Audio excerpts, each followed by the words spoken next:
Pero ang tanong ko sa iyo, bakit hinayaan mo na magkalat ang ibang taong hindi mo kakilala ng mga basura sa kaisipan mo? Pinapanood mo yung mga walang kakwenta-kwentan mo, walang kalutay-lutay, walang moral lessons, walang value.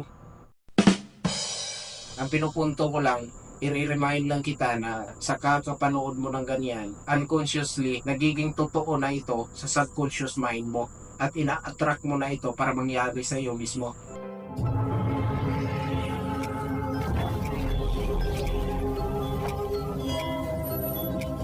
What is up yung mga bay? Welcome again dito sa ating munting channel at maraming salamat sa iyong pagbisita. Alam nyo, medyo nakakabahala na yung social media influences natin sa panahon ngayon, ano? 'Di ba? As you observe sa ating community ngayon, parte na ng ating pang-araw-araw ang social media. Kasabay ng pagbabago ng ating teknolohiya ngayon, medyo nagbabago na rin yung mga nakasanayan natin at mga practices. Masasabi na natin na talagang improve na ng malaki yung ating technology compared nung mga 1990s, 80s. Malaki na ang pinagbago. At kasabay ng pag-usbong ng teknolohiya, particular na sa social media, ito ay nakakatulong sa atin ng malaki, sa maraming bagay, sa pagpo-promote ng negosyo, sa pagpapabilis ng ating way of communication sa mga mag-anak natin sa ibang lugar, etc. So maraming benepisyo talaga ang social media. Pero of course, bahagi din doon yung mga negative aspects o negative effects sa paggamit ng social media. At yun ang gusto kong pag-usapan natin ngayon kasi hindi ako sigurado kung ako lang ba nakaramdam ito, pero karamihan sa mga taong babad sa social media nakafocus dun sa panunood ng mga prank videos. Yung kumbaga masasabi natin wala talagang moral lesson tayong matututunan. Although wala namang masama ron, ang pinupunto ko lang, i-remind lang kita na sa kakapanood mo ng ganyan, unconsciously, nagiging totoo na ito sa subconscious mind mo at ina-attract mo na ito para mangyari sa iyo mismo.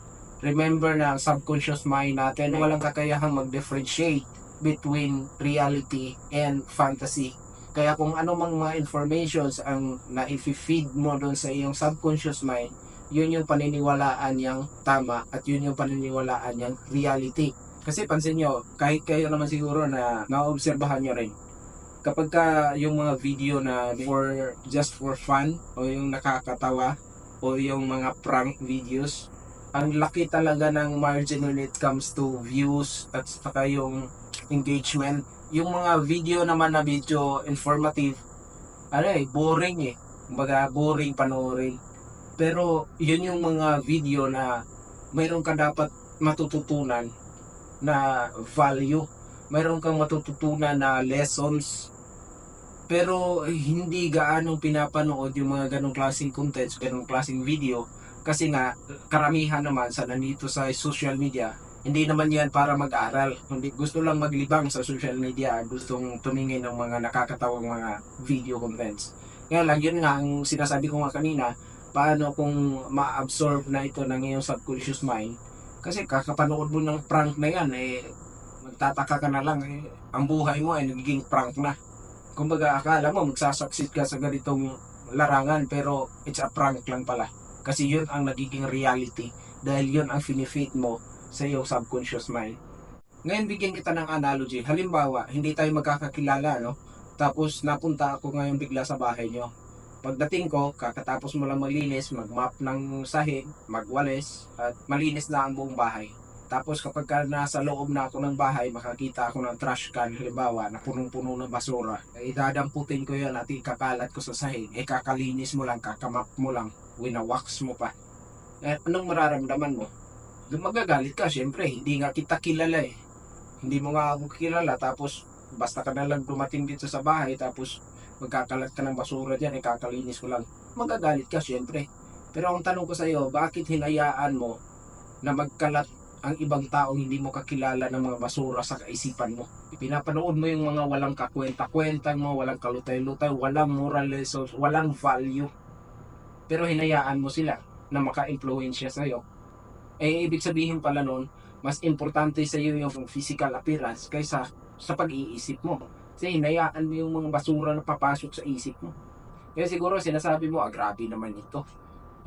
Nanonood lang naman tayo ng magkaiba lang siguro tayo ng pag-iisip. Kasi kahit ako nga There were times na nanonood ako sa social media, mga video sa YouTube. May times na ito yung gusto kong panoorin for this particular time frame. Pero nag-set ako ng limitation sa sarili ko na kapag wala ng value, wala ng moral lessons akong natututunan dito sa pinapanood kong ito, ano ang mapupulot kong impormasyon, mahalaga ba o puro kalkuhan? Nagbibigay ako ng limit dyan na hanggang dyan lang. Now, one of the few reasons why dinodocument ko itong video na ito is to retain the informations kasi kung minsan may naiisip ako na parang gusto kong ma-maintain o gusto ko i-retain yung information, and this is the perfect way to retain the informations, yung magagawa ko ng video documentations. Alright? No, maraming salamat sa panonood at sana mayroon ka kahit papaanong napulot na nakapag-impart ako ng konting information sa iyo. Maraming salamat sa panonood and God bless you all.